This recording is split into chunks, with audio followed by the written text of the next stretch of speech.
IB एसीआईयू के जो interviews हैं, वो नेक्स्ट मंथ से शुरू हो रहे हैं। सो बहुत से स्टूडेंट्स हैं, वो परेशान होंगे कि इंटरव्यू में क्या पूछा जाता है, कि क्या क्वेश्चंस का नेचर होता है।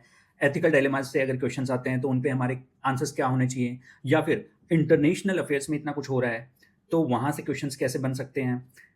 आईबी डील करता है जनरली इंटरनल अफेयर्स से रिलेटेड इन्फॉर्मेशन इंटेलिजेंस गैदरिंग से, तो इंटरनल अफेयर्स, इंटरनल सिक्योरिटी है, वहाँ से क्वेश्चंस कैसे बन सकते हैं, या फिर मोर ब्रॉडली करंट अफेयर्स से क्वेश्चंस क्या आते हैं। तो इन सारी चीज़ों को हम कवर कर रहे हैं, जो आईबी एसीआईयू का मॉक इंटरव्यू प्रोग्राम है, उसके अंदर। अगर आप इसको ज्वाइन करना चाहते हैं, एक पर्सनलाइज्ड गाइडेंस चाहिए, तो आप इस इनिशिएटिव को ज्वाइन कर सकते हैं। इस इनिशिएटिव के अंदर आपको 2 मॉक इंटरव्यू हैं, वो देने को मिलेंगे। जो लोग आपका मॉक इंटरव्यू लेंगे, उनको एक वाइड एक्सपीरियंस है सिविल सर्विसेज का। मल्टीपल यूपीएससी के जो सिविल सर्विसेज के इंटरव्यूज़ हैं, उनको उन्होंने फेस किया है, तो उनको एक बहुत बड़ा ब्रॉड नॉलेज है कि इंटरव्यू कैसे कंडक्ट होते हैं, ब्यूरोक्रेसी जो होती है वो कैसे चलती है, किस तरीके से क्वेश्चंस पूछे जाते हैं और उनके ऊपर कैसे आंसर्स देने चाहिए।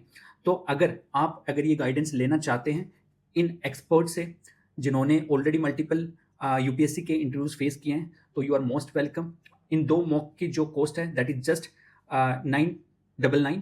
तो आप टेलीग्राम पे हमें मैसेज कर सकते हैं। टेलीग्राम का जो हैंडल है वो नीचे दिखाई दे रहा होगा, या फिर आप कॉल कर सकते हैं हमें डायरेक्टली। हम आपको टाइमिंग वगैरह कन्वे करेंगे, एंड उसके अकॉर्डिंगली ऑनलाइन मॉक इंटरव्यू है वो शेड्यूल होगा। जो 2 मॉक इंटरव्यू हैं, उसमें पहले मॉक इंटरव्यू में आप अपनी गलतियों को आइडेंटिफाई कर सकते हैं, और दूसरे मॉक इंटरव्यू के टाइम पे उनको आप फिल कर सकते हैं, अपने आप को बेटर प्रेजेंट कर सकते हैं, और फाइनली 2 इंटरव्यू के बाद में आप ऑलरेडी ऑलमोस्ट तैयार हो जाएंगे रियल इंटरव्यू देने के लिए। तो जो इंटरव्यू स्टेज है, उसकी सिग्निफिकेंस इस बात से पता चलती है कि ये रिप्रेजेंट करता है almost 40% of the overall exam. तो आपका जो सिलेक्शन होगा नहीं होगा, बहुत ज़्यादा डिपेंडेंट बन जाता है इंटरव्यू स्टेज पे, because it carries 40% of the marks of the overall exam.